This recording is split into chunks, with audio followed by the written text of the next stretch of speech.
This is a story about pioneers. There's going to be no way there's not an id chapter when they get around to writing the history of interactive entertainment. Every title that they release becomes a reference standard for the industry. Demon killing.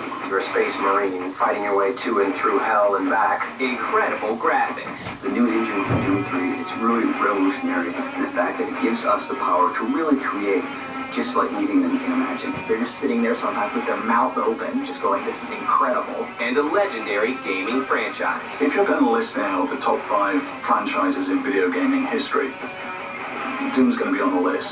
Every gamer on the planet right now wants to get their hands on Doom 3. This is the history of Doom.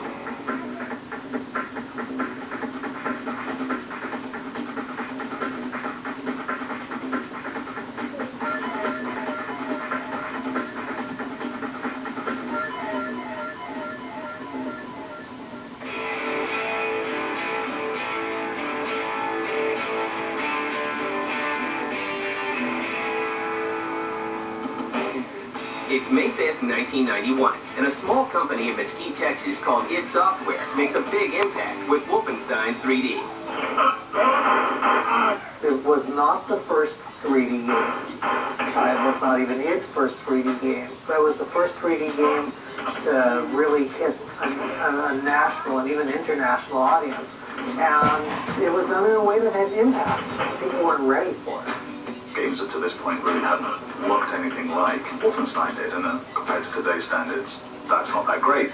But at the time, this was just a revolution. Wolfenstein 3D was the first real good example of id growing into a role as the originator of the genre and feeling confident about their humor level and their talent level and really, unloading a lot of those skills on the genre they invented. But Wolfenstein is just a warm-up. On December 10th, 1993, id Software releases an even bigger blockbuster, Doom. The original Doom was really good because it was kind of the first game that kind of gave everyone a glimpse to the future of what games, would be like. Deathmatch was an id terminology. The word probably existed beforehand, but was popularized by Doom. When people talk about frags and all the other terminologies, they're harkening back to things that were set in place by Doom. We enjoyed the jump to the more kind of horror action with Doom, and of course it was also driven by what we were watching at the time. Doom was always about aliens and Evil Dead. There is no real way, to my knowledge, to estimate how many people have downloaded and played the show. I think you could make a very, very good argument that Doom was probably the most played computer game of all time, just because of all the people who downloaded it for free. Doom will rack up more than 10 million downloads in its lifetime. It follows up with Doom 2 1 year later, but then takes a break from the franchise to release Quake in 1996. Quake in its day was an absolute phenomenal engine to debut with. It was just raw technology that you would look at and say, we haven't seen anything like this on the PC before. And then they took it a step further. It was actually brilliant fun to play in multiplayer and really created the multiplayer shooter as a phenomenon event. id Software's games in general appeal to fans because they put out next generation technology with their new big games, and they're able for PC gamers to take gaming where it hasn't been before. I was certainly a strong advocate of getting good 3D acceleration in early on, and we went out of our way to do some of the early things like the rendition version of Quake, the original GL Quake being freely released. id continues to push the boundaries of technology with the release of Quake 2 in December 1997 and Quake 3 Arena in 1999. Quake was central in convincing every serious PC gamer you had to have at least a decent 3D card and preferably the latest and greatest. Really the big thing was when we went to Quake 3 requiring hardware acceleration on there. And that was, again, a somewhat gutsy move at the time because there had been a few hardware-only games, but they had been these small niche products that generally hadn't been very successful. But once you were past that hurdle, you were never going back. And PC gaming changed forever because that was the only way to play a shooter if you were serious at all. And Quake 3 was looked at in a lot of people's eyes as a bellwether of, is this going to be okay to do this at this time?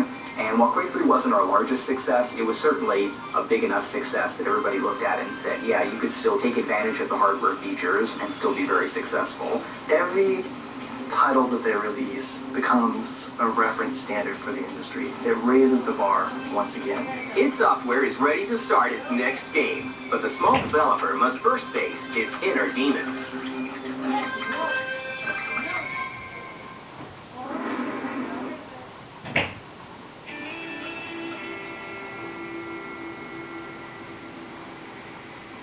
The new millennium is just around the corner, and id Software is going through some birthing pains.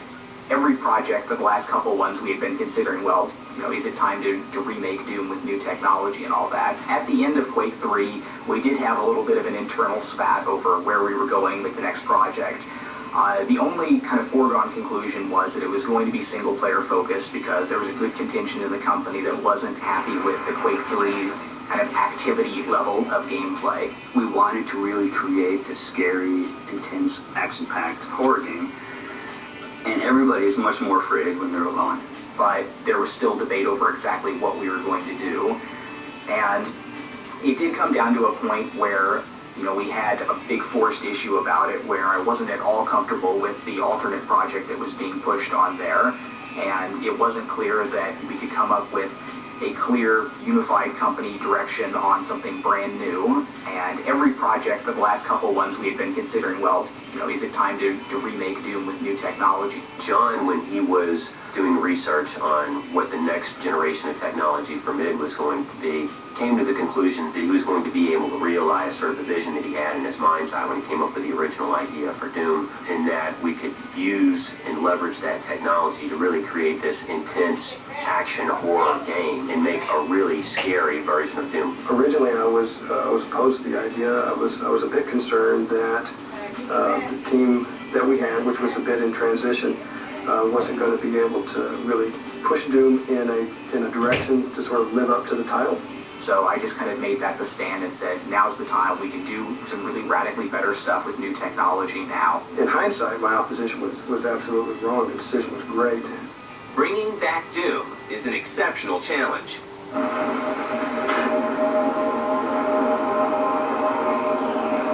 We invented our star. You are set for lockdown. Welcome back. If there was a hall of fame in computer gaming, I can say with all the humility in the world that there's absolutely a place at the top, or certainly near it, for Doom and Doom 2. And, there's almost a reluctance to go back and mess with the formula, almost like, a Hall of Fame running back coming out of retirement. You're going to just sort of destroy his legacy. Doing Doom 3 is a very tall order because Doom was such a mega successful game that we really had to evaluate what we wanted to do. What do our fans really want us to bring back original? And then what can we add to the new Doom 3 to make it, so much better? You have a game that people it becomes a part of their life, and they spend so many hours playing with it, they almost develop some sense of a relationship with the game itself, that they have some ownership of it, and so they feel like that they almost have, some say in how the game ought to be taken going forward, because, hey, look, I played this game for, 1,000 hours of my life. People get obsessive with everything that comes out of it. People are obsessive about it. Its games are great. One of the reasons people respect it is that it never turns its back on quality. Everything that comes out is going to be good. People get so emotionally attached, and then they get afraid of, well, if it's not the exact game, or if it's not as good or better, if it's not their interpretation of what the next game ought to be like, and they get afraid that we're going to do something different with it. They don't want to see the next game come out because they just want to sort of freeze time and have Doom be the way it was when, they had all these great experiences in their life and don't want to have anything to sort of spoil that memory. We definitely understand, people's emotional attachment to the properties because we feel it too, and at least as strong as they do. On June 1st, 2000, work begins on making Doom 3 a worthy successor to the legendary franchise.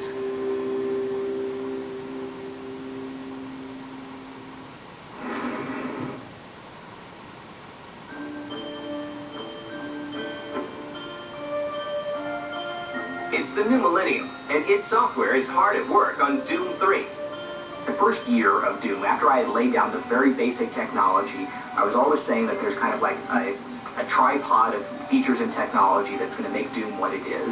There's the unified lighting and shadowing. There's the more complex animation and scripting, which will show off that lighting and shadowing on there. And then there's the GUI services, which add the extra level of interactivity to the game.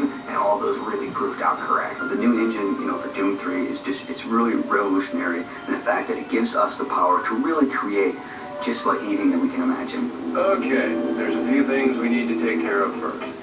And id pieces together the game's new storyline with the help of science fiction writer Matthew Costello. We actually contracted a professional science fiction writer to help us with the story. That was our first for id. Left you no choice, true. That's it, last time. After we laid the basic story foundation down, we storyboarded all the action. That also was the first for id. We knew we wanted to take the Doom story, the original Doom story, and the Doom environment, and sort of bring that into the future. Amazing things will happen here soon.